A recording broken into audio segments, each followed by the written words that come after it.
তার স্মৃতিগুলো যখন মনে পড়ে তখন তার সাথে একটু কথা বলতে ইচ্ছে করে, খুব কান্না পায়, কিন্তু আমি যে নিরুপায়। আমি যে চাইলেও একটু কথা বলতে পারবো না তার সাথে। আমার যে সে অধিকার নেই আর। আমি যে চাইলেও একটা কল মেসেজ করতে পারবো না তাকে। মাঝরাতে যখন ঘুম আসে না, বুকের বাম পাশটায় হঠাৎ ব্যথা করে ওঠে।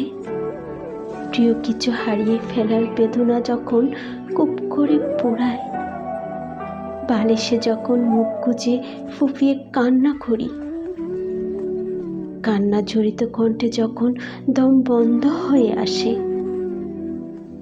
আমি যখন আর নিঃশ্বাস নিতে পারি না, তখন যে গ্যালারির কোণে লুকায়িত বিশেষ ফোল্ডারে যত্ন করে রাখা প্রিয় মানুষটির সেই হাসিমাখা মুখ দেখে একটু শান্তি মেলে।